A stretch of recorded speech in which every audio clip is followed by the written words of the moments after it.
sirven para poder evaluar la salud pulmonar mediante dos pruebas que son las más utilizadas y más conocidas.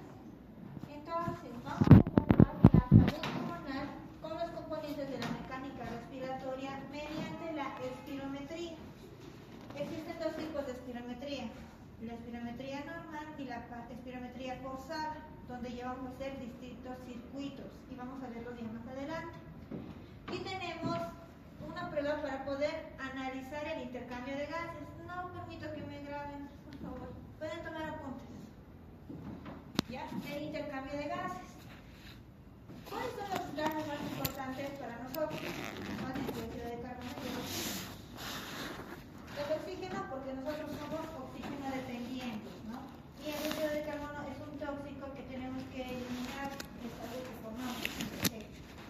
Entonces, para poder analizar esto, nosotros tenemos a la prueba del DDCO, que es la difusión pulmonar por dióxido de carbono, ¿no?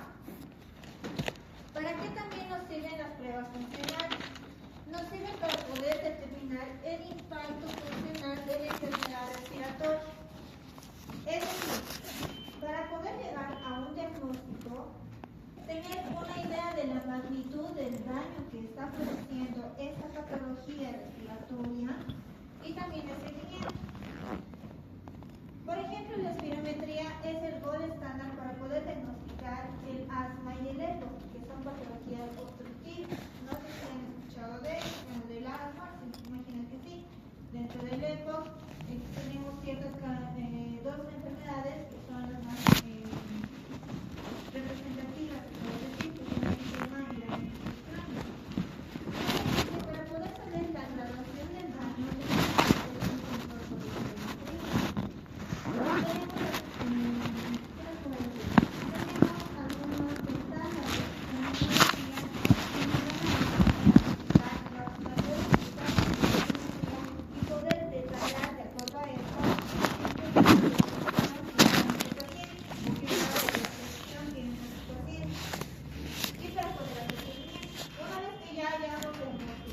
sepamos la gravedad, debemos iniciar el tratamiento a nuestro paciente, tal vez con una crisis asmática, tenemos que hacerle el control periódico.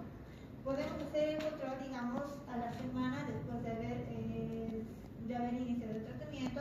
Posterior a esto podemos hacerlo a los 3, 6 meses, al año o a los 2 años, considerando la evolución favorable de nuestro paciente o hacerlo seguido, ¿no? Hasta que nuestro paciente esté controlado y tal vez lo podamos dar de alta hasta el siguiente control. Entonces, hablando ya de la ventilación, como decíamos hace un momento, se refiere a los movimientos respiratorios. ¿Cuáles son los movimientos respiratorios? La inspiración y la expiración, ¿no? ¿Qué es la inspiración? Es la capacidad que tenemos nosotros con nuestra estructura adaptada al medio ambiente para poder introducir aire desde la atmósfera y que llegue hasta nuestros sacos alveolares donde se va a producir el intercambio de gases. ¿Qué sucede en la inspiración? Va a haber la expansión de los pulmones. Están viendo en el gráfico, está mucho más grande que en esta otra imagen, ¿verdad? Entonces, es la expansión de los pulmones, se inflan, es la capacidad que tiene, la cualidad que tiene nuestro pulmoncito de elongarse, de ser elástico. Entonces, ¿qué sucede? Es la expansión de los pulmones que permite que ingrese el aire desde la atmósfera hasta los alveolos. Para poder lograr esto, nuestra caja torácica está adaptada al medio ambiente, como decía hace un momento. Entonces, permite que esta caja torácica sea elástica, gracias a ¿qué? A la presencia de nuestros pulmones, de nuestros músculos. Nuestros músculos, los que van a actuar más activamente, van a ser el diafragma, que es el principal músculo respiratorio. Este tiene una forma de campana. ¿Y qué sucede cuando se realiza la introducción del aire? Este diafragma se va a contraer, por lo tanto va a descender 1.5 centímetros aproximadamente y va a permitir que los músculos intercostales externos, que también participan en la inspiración, que también son los músculos principales de la inspiración, puedan permitir llevar la caja hacia arriba y hacia adelante. Como inspiramos. A ver, ustedes inspiren, vean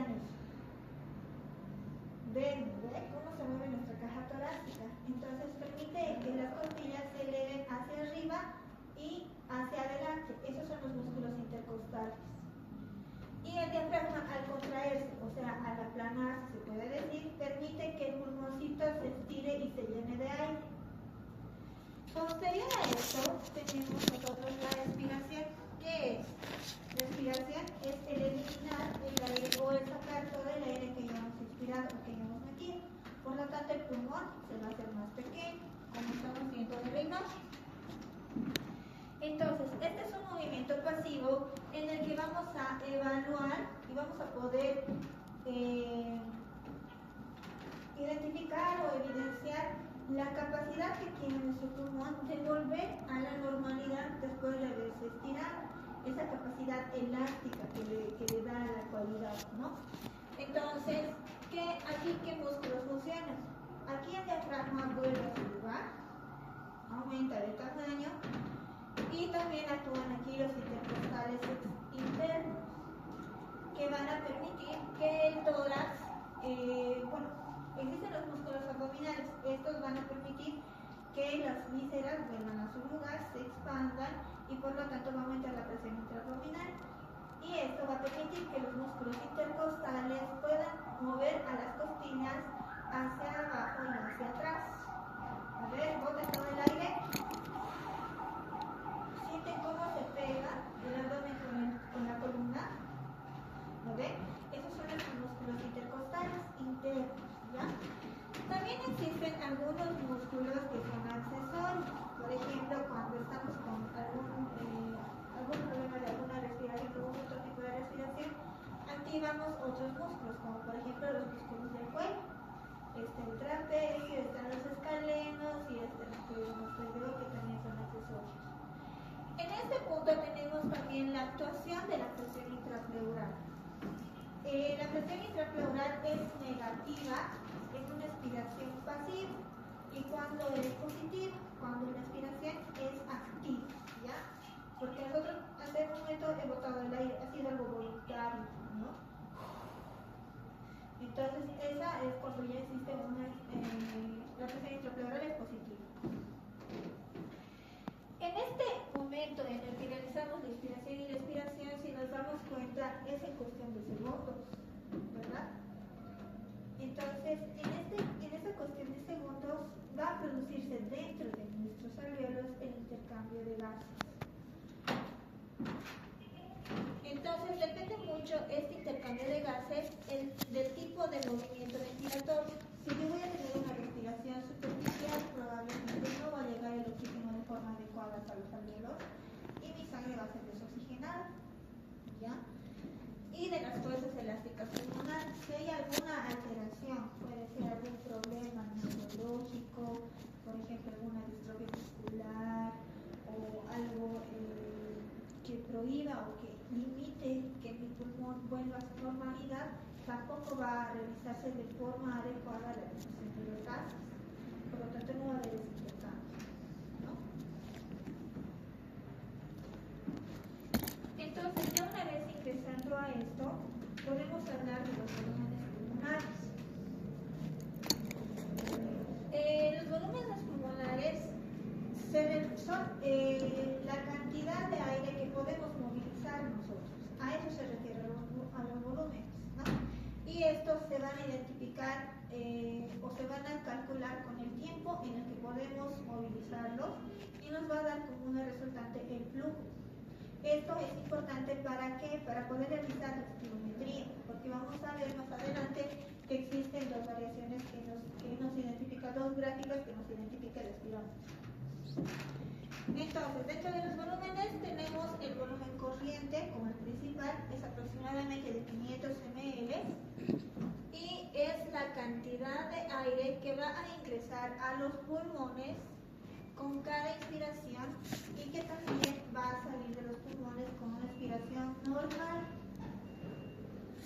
Después tenemos el volumen de reserva inspiratoria. Este volumen es de aproximadamente 3.000 ml y este va a identificar o se va a presentar cuando nosotros realizamos una inspiración profunda, además de la normal. Ya hemos realizado una inspiración normal, pero podemos aumentar porque quiero inflar más los pulmones, por ejemplo. Esta es importante porque vamos a hacer este tipo de esfuerzo inspiratorio en la espirometría, ¿ya? Después tenemos el volumen de reserva expiratoria, que es aproximadamente de 1100 ml. Este volumen de reserva expiratoria se refiere a la expiración forzada que yo puedo realizar después de haber realizado una expiración pasiva o normal. Y después tengo el volumen de aire que va a quedar en los pulmones después de haber realizado una expiración forzada. Es decir, no todo el aire que tenemos en nuestros pulmones va a salir. Ese es nuestro volumen residual, que es de aproximadamente 1200 ml. Estos son los principales volúmenes que tenemos que calcular y que se han identificado mediante los estudios que han hecho varios médicos. Ahora, han visto de que todos estos volúmenes daban ciertas capacidades, o podían identificar las capacidades. ¿Y qué son las capacidades? No son más que la relación que tienen ciertos volúmenes y el final es la capacidad vital. Ahora lo vamos a ver. Entonces tenemos a la capacidad inspiratoria. La capacidad inspiratoria es la cantidad de aire que una persona puede inspirar comenzando en el nivel inspiratorio normal, y esto va a provocar la distensión máxima de los pulmones. ¿Ya? Entonces, ¿qué es la capacidad inspiratoria? He dicho que las capacidades no son más que la suma de los volúmenes. ¿Ya? Entonces, si estamos hablando de inspiratoria, ¿qué volumen me sale importante? El volumen de reserva inspiratoria, ¿no? ¿Y cuál más? El volumen corriente. Porque estamos diciendo que es la capacidad de inspirar de una persona, la cantidad que puede inspirar después de haber realizado una inspiración normal.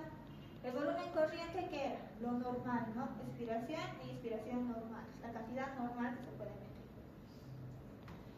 Vamos a hablar después de la capacidad residual funcional. La capacidad residual funcional es el aire que va a quedar en los pulmones después de haber realizado una inspiración normal. Este volumen pulmonar es el que va a provocar la retracción de los pulmones y va a tener una tendencia opuesta a la caja torácica. Corresponde a que el aparato respiratorio esté en reposo. Por lo tanto, ¿cuáles son los volúmenes que me van a servir?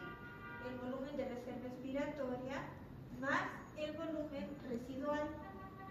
¿Cuánto era el volumen residual y cuánto era el volumen de reserva expiratoria? Hagamos la suma. Volumen de reserva expiratoria 3000, volumen residual 1200, total 4200.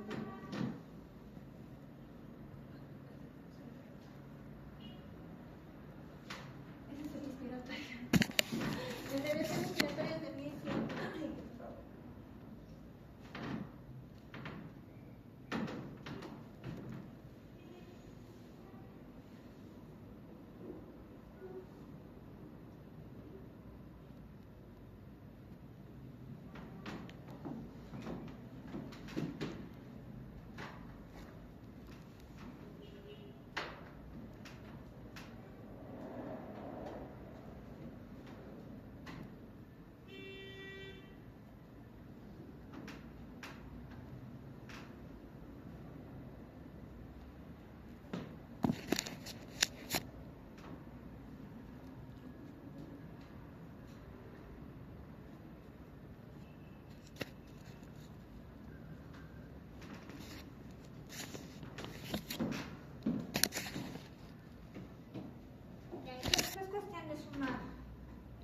Volumen de reserva respiratoria es 1100, más el volumen residual es 2300.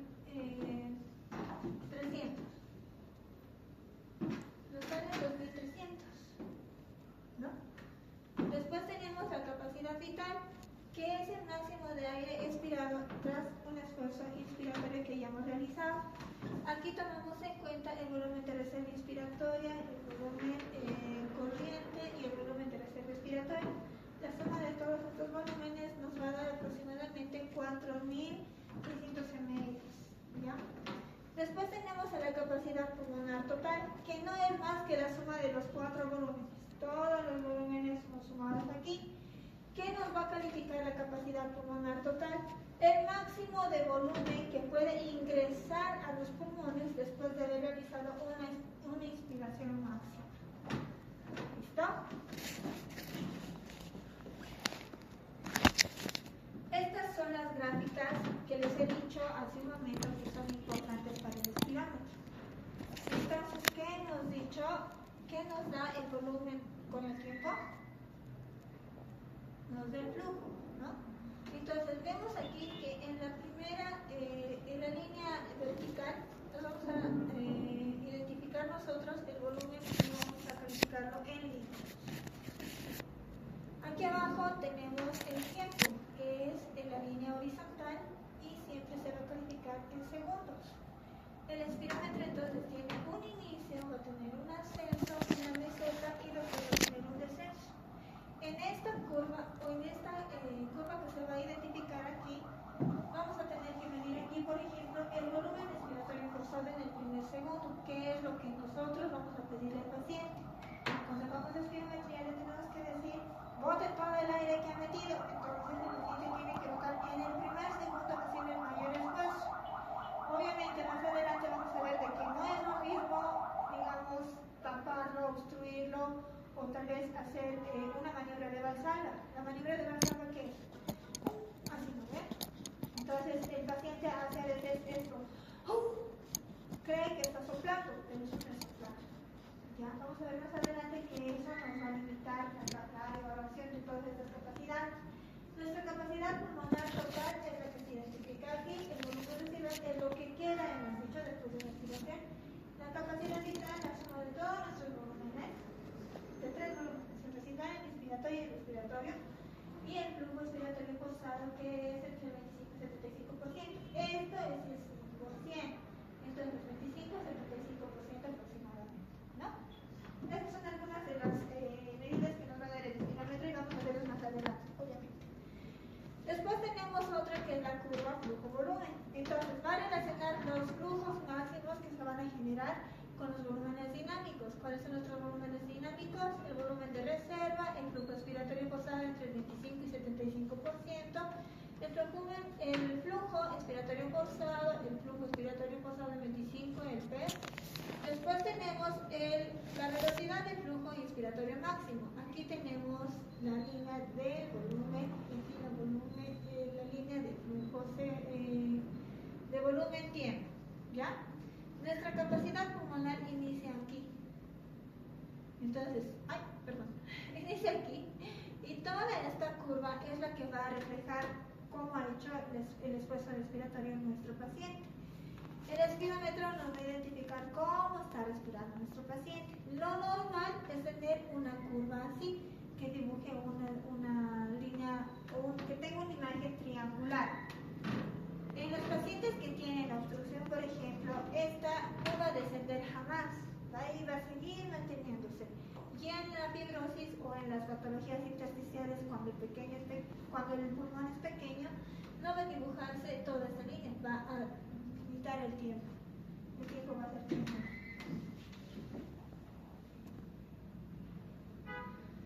Para repasar un poquitito más, aquí tenemos esta imagen. Entonces, para que se puedan ubicar ustedes en sus exámenes, etcétera, van a poder identificar aquí cuáles son las sumas. Aquí en este extremo tenemos todos nuestros volúmenes, ¿ya? Entonces, ¿qué hemos dicho que son las capacidades? La suma de nuestros volúmenes, ¿no? Y aquí tenemos nuestra capacidad respiratoria, que va a marcar a nuestro volumen de reserva respiratoria y al volumen corriente, ¿no? Está aquí. Después tenemos la capacidad residual funcional, que va a sumar el volumen de reserva respiratoria y el volumen residual. Nuestra capacidad vital va a dar tres volúmenes, ¿no? Volumen de reserva inspiratoria, de reserva respiratoria y el volumen corriente. Y la capacidad pulmonar, que es la suma de todos estos volúmenes. ¿Están viendo? Es más fácil, más didáctico para que les quede en la memoria. Y para poder saber la suma, quiénes van a entrar ahí, aquí tenemos este otro gráfico. Entonces tenemos los volúmenes y las capacidades pulmonares. Volumen de reserva inspiratoria más el volumen final es la capacidad inspiratoria, en total nos da 3.500. Volumen de reserva inspiratoria más volumen final más volumen de reserva respiratoria, la capacidad vital de 4.600. El volumen de reserva respiratoria más el volumen de residual nos va a dar el total de 2.300 y esta es nuestra capacidad capacidad respiratoria funcional. Y nuestra capacidad pulmonar total nos va a dar el volumen de la sal respiratoria más el volumen tidal más el volumen de la sal respiratoria más el volumen residual, en total de 5.800. ¿Cuánta es la cantidad o el volumen que podemos nosotros movilizar con cada respiración? De 5.000 a 6.000. ¿Ya? Entonces, sumado todo, coincide, ¿no? Entonces, eso es lo que tienen que saber más o menos para saber de dónde salen las capacidades, solamente es la suma de ciertos volúmenes. ¿Has sacado todos? Ya. Entonces, ahora vamos a ingresar a la espirometría. En relación a la espirometría, tenemos que hablar primero de sus inicios. La espirometría es una prueba funcional. Primero tuvo la repercusión o la curiosidad un médico, el médico Galeno, el Claudio Galeno, que en el año 200 después de Cristo tuvo la curiosidad por saber cómo funcionaba el pulmón. Él era el médico de los gladiadores, ¿ya? Entonces, ¿qué hizo? Él hizo un experimento. Hizo una bolsa con la vejiga de un animal y le hizo soplar a un niño. Entonces ahí vio que habían algunas alteraciones, algunos cambios con la respiración, etc. Pero se quedó en eso, como no tenía más apoyo, se puede decir, lo ha dejado ahí. Y existían otros médicos que han tenido la misma curiosidad, como Antonicen, etc., pero que no llegaron a algún resultado muy concluyente. Posterior a esto, ya consideramos al padre de la espirometría, a John Hutchinson, en el año 1846. Él tuvo una curiosidad. Pensó que la capacidad pulmonar tenía alguna relación con la mortalidad de las personas o con la, ¿qué les puedo decir? Con el pronóstico vital de las personas. Entonces, él realizó un trabajo y lo publicó.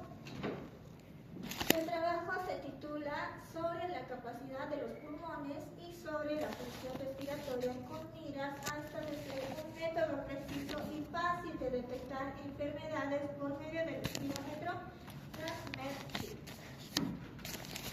Entonces, ella tenía una idea, ¿no? Tenía la curiosidad.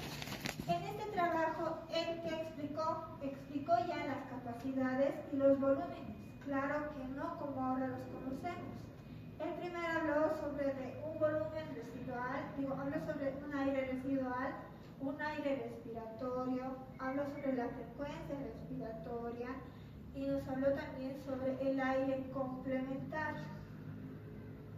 Entonces, él realizó este estudio en el año 1846 y por esta razón, entonces empezó a realizar las espirometrías. Ya desde este momento se empezaron a realizar las espirometrías y a ir mejorando cada vez, ¿no? Él también tuvo una idea. Él dijo, esta capacidad de los pulmones tiene su relación con las personas. No todos somos iguales. Entonces, él también tenía la curiosidad de saber si había alguna diferencia entre el sexo, por ejemplo, entre el varón y la mujer. También logró identificar que había alteraciones con la edad y el desarrollo de los pulmones, se puede decir que el crecimiento y el desarrollo de la persona. Y también con la presencia de las enfermedades que las personas tenían. Entonces, es un trabajo muy completo, se puede decir, y que desde este momento ya partió en adelante el estudio de la espirometría. Antes era pues un montón era un aparato gigante, un espirómetro. Ahora lo podemos ver que es portátil, lo han visto ustedes, ¿no? Volviendo a la espirometría, tenemos que decir que es una prueba funcional sencilla de realizar, es ampliamente utilizada en medicina y no es molestosa para el paciente. No está molestosa como ni dolorosa como por ejemplo cuando nos toman sangre. Tenemos que ir en ayunas, tenemos que ir con una ropa cómoda como para que nos saquemos, nos saquen la sangre y no nos permita que nos desangremos, digamos. O tal vez otro procedimiento, no sé si han escuchado de la endobroncoscopía o la endoscopía digestiva, por ejemplo. ¿Verdad? Es molesta, ¿por qué? Porque nos introducen un tubo por la garganta o por la nariz y tenemos que deglutir y se siente esa molestia. Entonces, eso es algo molestoso. En cambio, la espirometría es solamente realizar una prueba de soplar, ¿no? No es molestoso, todos inflamos globos, ¿verdad? En algún momento de nuestra vida, no me grabes, no me autorizado, ¿ya? Entonces, ¿para qué nos sirve? Nos sirve para medir el volumen de aire que se puede exhalar y que es proporcional al tamaño de los pulmones. Como hemos visto y como les decía hace un momento, Hutchinson dijo de que no era lo mismo el pulmón de una mujer con el pulmón de un hombre, ni el pulmón de un niño con el de un adulto o el pulmón de los ancianos. No son lo mismo, ¿ya? Y también tenemos que ver que esto también va a repercutir en el tamaño. Si hay una persona pequeña, el pulmón va a ser pequeño, ¿verdad? De acuerdo a la dimensión de la caja torácica. Después tenemos que nos va a determinar, nos sirve para medir los volúmenes del aire que se puede exhalar en los pulmones del bajo. Ya, después tenemos la determinación de la obstrucción bronquial. ¿Qué es la obstrucción bronquial? Imagínense que tienen un tubo de este tamaño. ¿Ya? Lo normal es esto. Pero eso es lo que tendrían que tener ustedes. Pero les han dado un tubo así. ¿Creen que debe entrar la misma cantidad de aire o de agua por estos? No, ¿verdad? Por aquí va a entrar más que por este. ¿En qué ocurren las enfermedades obstructivas? En el EPOC y el asma, la característica que tienen estas enfermedades es que van a producir una inflamación crónica, ¿ya? Entonces, el tubo que debería de ser de este tamaño se vuelve de este tamaño. ¿Por qué? Porque el bronquio tiene músculo liso. Y el músculo está inervado o no está inervado. Inervado no, ¿eh? Cuando ocurre una inflamación, va a aumentar de tamaño, ¿verdad? ¿Cuál es la tríada de Celso? La tetrada de Celso. Es la inflamación.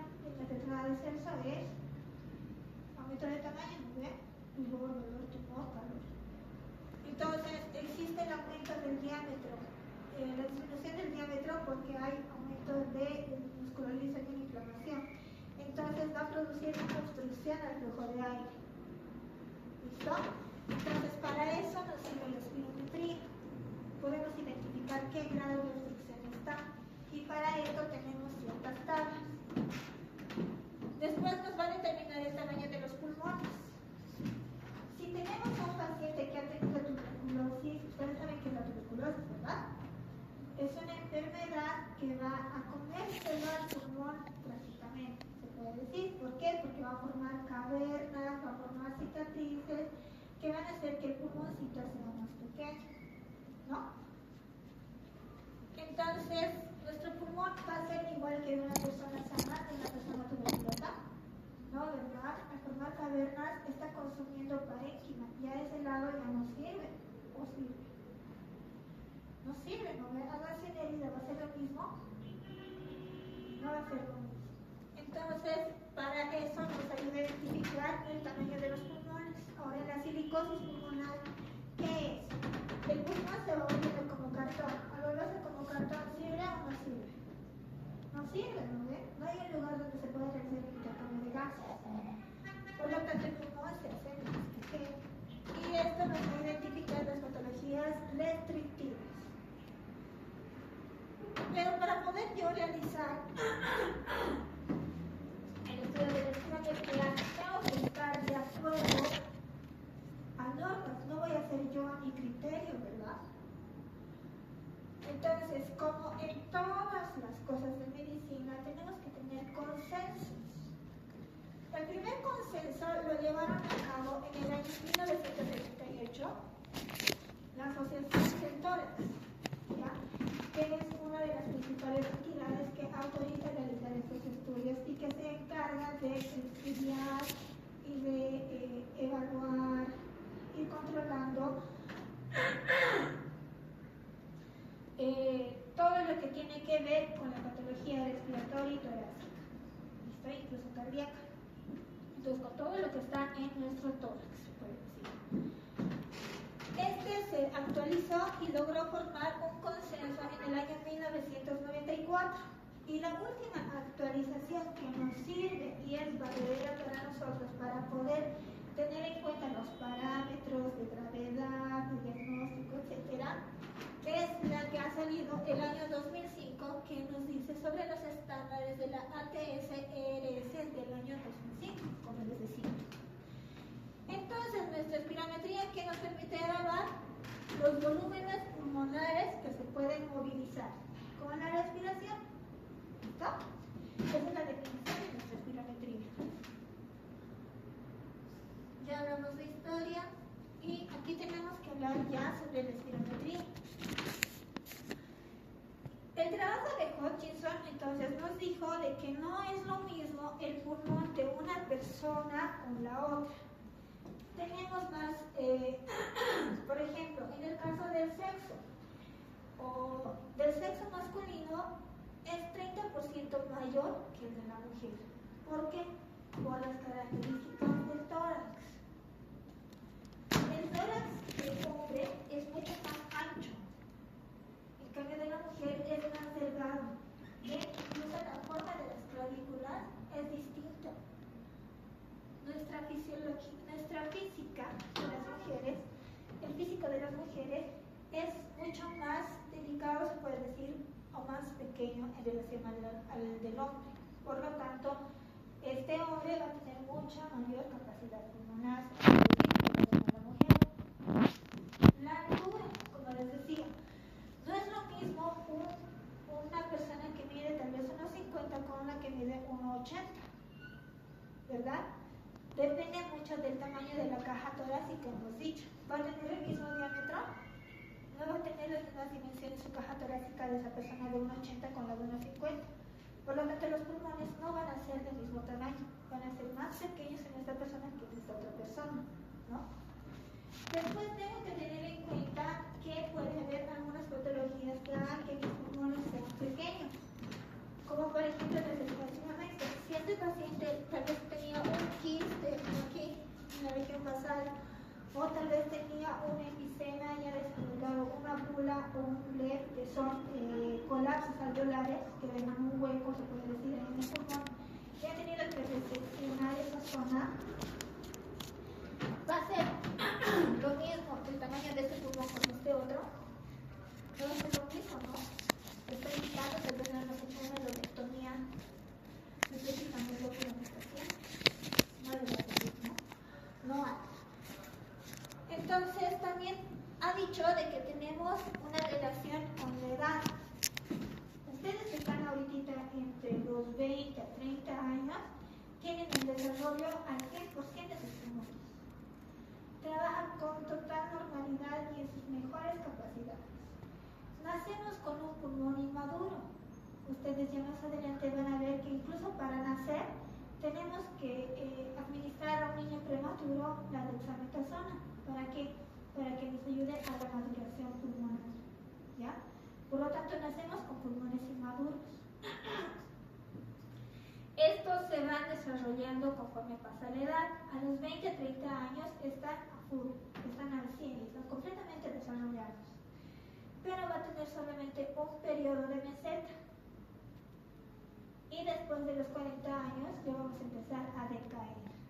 Nuestra función respiratoria va a decaer. Igual que todos nosotros, ¿no? Nuestra piel igual se empieza a perder elasticidad, nuestro corazón también empieza a fallar, que no es lo mismo consumir grasas tan altas, nuestro metabolismo es más lento, etc. Entonces, todo eso va a influir en una valoración del espirómetro. Todos estos datos que les estoy diciendo los tome en cuenta el espirómetro al momento de adquirir información, porque nosotros vamos a introducir cierta información y datos en nuestro espirómetro. Ahora, también tenemos que tener en cuenta de que existen algunas patologías. Puede ser de que mi paciente esté resfriado, esto va a interceder o va a interferir en mi valoración de, pues, en la realización de mi espirometría. Puede interferir, pero no le voy a decir a mi paciente, ay, no está resfriado, chao, no se va a hacer espirometría. No es una contraindicación, ¿ya? Ahora, existen otras enfermedades que hacen que el pulmón pierda la capacidad de ser elástico. Por ejemplo, distrofias musculares, patologías neurológicas, ¿ya? Entonces, en la espirometría,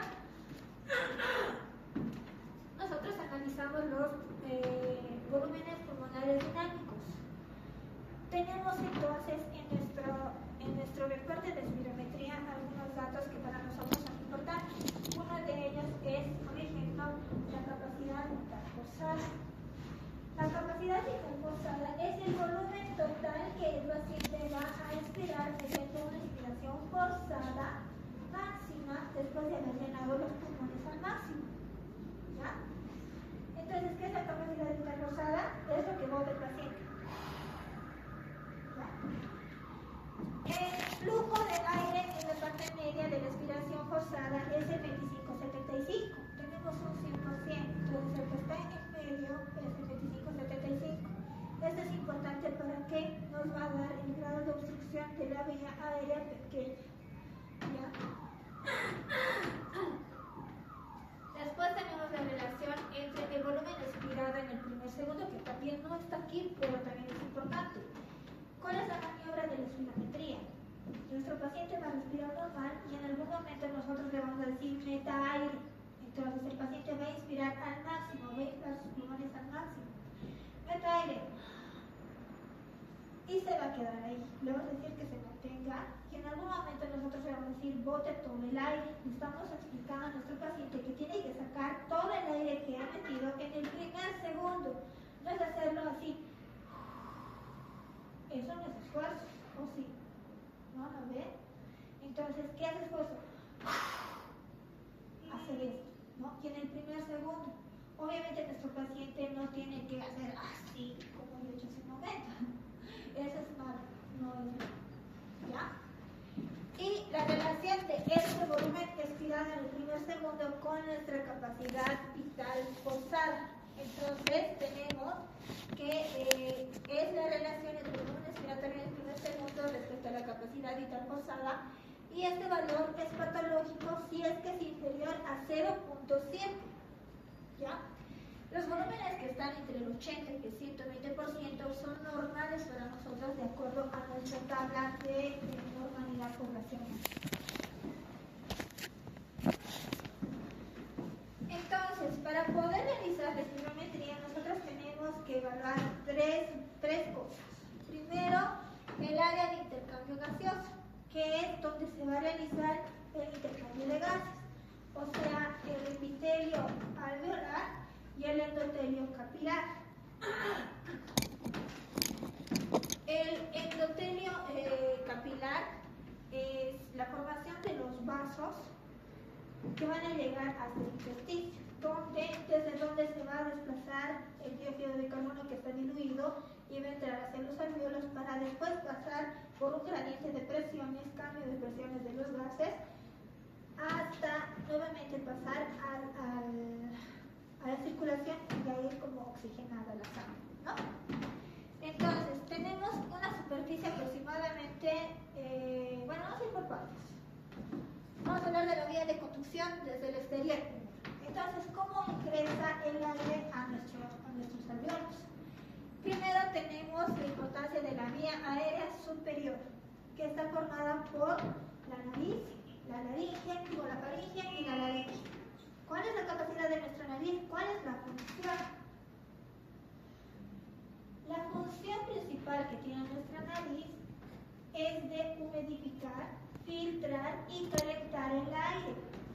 El aire frío nos hace toser, como por ejemplo cuando se destrota. Respira el aire frío empiezan a toser, ¿no ven? ¿Se han dado cuenta? Van a darse cuenta. Empiezan a tratar o a caminar con la boca abierta y les va a provocar la tos. Entonces, esa es la función de las fosas nasales. Tienen una capa, su mucosa permite que atrapemos incluso algunas partículas. Esa es la capacidad de filtrar. De menores a 10 micras pueden ser metidas aquí con nuestras fosas nasales mediante las fibras y con el estornudo o la tos vamos a eliminarlas. ¿Listo? Entonces, calienta aire. Al hacer una fibroscopia, por ejemplo, nosotros tenemos que introducir líquido, solución. Salina se puede decir, para poder hacer un lavado broncoalveolar, pero ese tiene que estar a la temperatura corporal. Vamos a ver más adelante cuál es la importancia de que este aire entre caliente. ¿Ya? Después tenemos a la faringe. Su función es regular la formación, la deglución, las funciones respiratorias y digestivas. No tiene otra función, es solamente un conducto, se puede decir. Y por último tenemos a nuestra laringe, que tiene el cartílago más importante. ¿Cuál es el cartílago más importante? Vamos a anatomía. La glotis. ¿Qué hace la glotis? Cuando tenemos que deglutir, se abre. Imagínense que aquí están dos tubos, uno y otro. Y aquí en el medio está la glotis. Entonces, ¿qué hace? Este es el tubo digestivo y este es el tubo respiratorio, la laringe y el esófago. Entonces, ¿qué hace? Cuando tenemos que deglutir, cierra la laringe y permite que este otro tubo esté abierto. Por eso nosotros decimos no hay que hablar cuando estamos comiendo, ¿no ven? Porque la glotis, ¿qué va a hacer? ¿Va a tapar o se va a abrir? ¿Qué va a hacer? ¿No ven? Entonces, esa es la función principal. La glotis es el principal cartílago. Después tenemos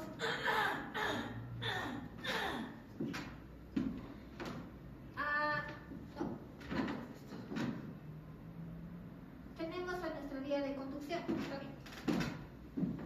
Entonces, ya hemos hablado de la vía aérea superior. Ahora tenemos que hablar de la vía aérea inferior. Hablando de la vía aérea inferior, inicia en la tráquea. Esta sería la división que tiene la formación de nuestros bronquios desde distintas generaciones.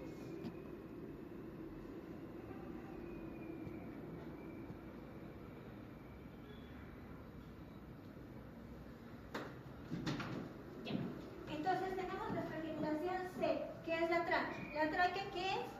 Es la continuación de la laringe y está formada por músculo liso y también por cartílagos.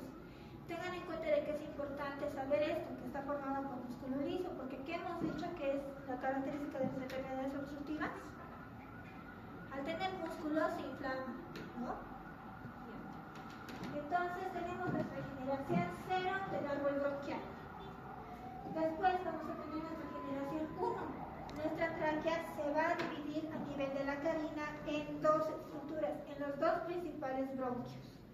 Bronquios principales no son iguales los dos, no tienen la misma división, uno es más recto que el otro, ¿no?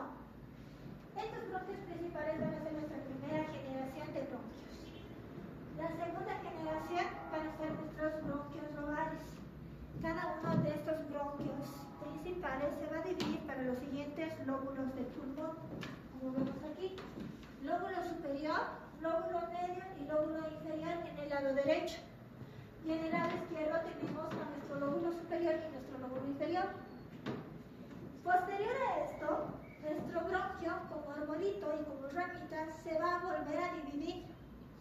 Y estos van a ser la tercera generación, nuestros bronquios segmentarios.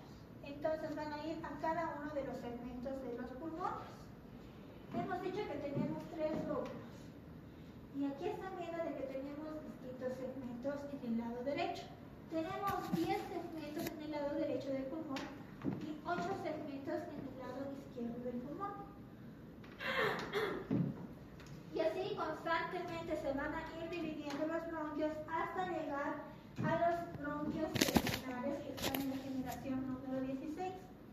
17 a 18 aproximadamente llegan a los bronquiolos respiratorios.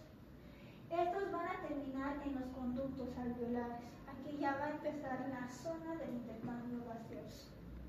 ¿Listo? Entonces, los conductos alveolares van a estar entre la generación 20 a 22 y los arcos alveolares, donde realizamos el intercambio de gases, es la generación 20 a 24. Esta cantidad de sacos alveolares llega a ser aproximadamente entre 300 a 600 millones de unidades de alveolos. ¿Se dan cuenta de que el intersticio renal es el más grande, mucho más que la piel? ¿No? Entonces, hemos dicho de que tenemos que tener en cuenta el lugar donde se realiza el área de intercambio gaseoso, ¿no?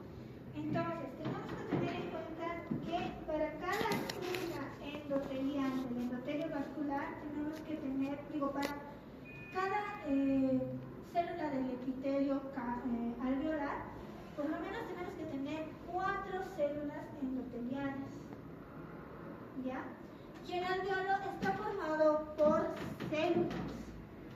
Está formado por los neumocitos tipo 1 y los neumocitos tipo 2.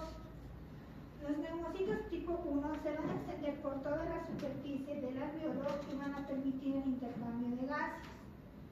Los neumocitos tipo 2 son los que van a producir la sustancia tensioactiva. No todos los alveolos van a participar en el intercambio de gases, ¿ya? Entonces, al ingresar el aire por el aire atmosférico por las fosas nasales, va a tener una presión intraalveolar igual, que va a ser de 0. ¿Qué es la presión atmosférica? ¿Saben? ¿Han hablado con el doctor Yusa? Ya. La presión atmosférica es igual que la presión barométrica. Es la presión que ejerce el aire para poder ingresar a los pulmones. Esto es de aproximadamente 760 milímetros de mercurio a nivel del mar. Y aquí en la altura, a 3.600 metros sobre el nivel del mar, que estamos aquí en Miraflores, es de aproximadamente 495 milímetros de mercurio. Esto es importante porque para hacer una espirometría nos piden estos valores. Nosotros vamos a tener la misma capacidad que una persona que vive, qué sé yo, en Chile. Han visto que son mucho más altos, mucho más blancones, menos gorditos. En cambio aquí somos gorditos, somos pequeños, incluso somos más morenos, nuestra piel es más seca. Todo eso tiene que ver, en todo esto tiene que ver la altura, ¿ya? Entonces, cuando ingresa el aire por las fosas nasales tiene un tipo de presión y cada vez que va pasando por cada una de las divisiones que les he dicho, va pagando como pH el aire, ¿ya? Hasta llegar a una presión mínima, que es la presión intraalveolar, que vamos a ir viendo ya en la siguiente clase, la siguiente semana eso, no les voy a confundir ahora. Entonces, llega mediante la vía de conducción hasta el parénquima pulmonar. Va a atravesar el oxígeno hasta los arcos alveolares. Y ahí es donde se va a realizar el intercambio de gases. Esto a nivel, por ejemplo, del intersticio capilar. Tiene una conexión con el alveolo. Entonces va a permitir que pase la sangre. En la sangre la mayor dilución es el dióxido de carbono. Está mucho más diluido porque es líquido. Vamos a ver en la dilución de gases esto. Y el oxígeno es mucho más afín al estar en estado gaseoso, ¿ya? Entonces va a pasar y aquí tenemos que tener en cuenta nuestro sistema motor y los músculos respiratorios que nos van a permitir el mayor ingreso del oxígeno. Y también la salida del aire con inspiración y expiración. Entonces se realiza ahí el intercambio gaseoso y eso es lo que nos identifica los volúmenes y las capacidades. Ahora tenemos que tener en cuenta que en nuestra tráquea, nuestros bronquios principales no están solitos. El pulmón está sujeto gracias a estos bronquios que van a ingresar por el ilio y que también están agarrados o sujetos con una arteria. Esta arteria pulmonar principal viene del ventrículo derecho. ¿Ya? Esta es su principal fuente ¿Y para qué nos sirven las arterias? ¿Las arterias para qué? Nosotros somos como plantitas, ¿no ven? Necesitamos de la sangre, esa es nuestra agüita. Entonces la sangre es nuestro nutriente. Y estas arterias también van a ir dividiéndose conforme cada una de estas divisiones se realice, hasta llegar a los sacos alveolares. Los sacos alveolares van a realizar más o menos tienen una extensión de 70 metros cuadrados, ¿no? Y menos los capilares son aproximadamente menos del 20% de estos. ¿Ya? Entonces, la difusión se realiza entre los sacos alveolares y el intersticio que está formado por los capilares de los dos. ¿Listo? Ya en la siguiente clase, ya he terminado nuestro tiempo, pero en la siguiente clase vamos a hablar un poquitito más de la espirometría. Aquí está, por ejemplo, lo que les decía. Tiene mucho que ver el diseño alveolar que tenemos. ¿Ya? Concluyen en 300 a 600 millones de divisiones. Y esta es una superficie alveolar de 70 metros cuadrados y la superficie del intersticio que es menos del 20% de esto. ¿Ya? Entonces, para la siguiente clase queda pendiente eso. Mañana vamos a continuar. Espero que les haya quedado claro. Cualquier pregunta que tengan, pueden levantar la mano. ¿Cuál es la unidad funcional de los pulmones? ¿Verdad? ¿Cuál es la unidad funcional de los pulmones? Los alveolos. Los sacos alveolares. Me dijeron que eran las signos alveolares. Son los sacos alveolares. ¿Listo? Sí, chicos, pueden retirar sus cosas.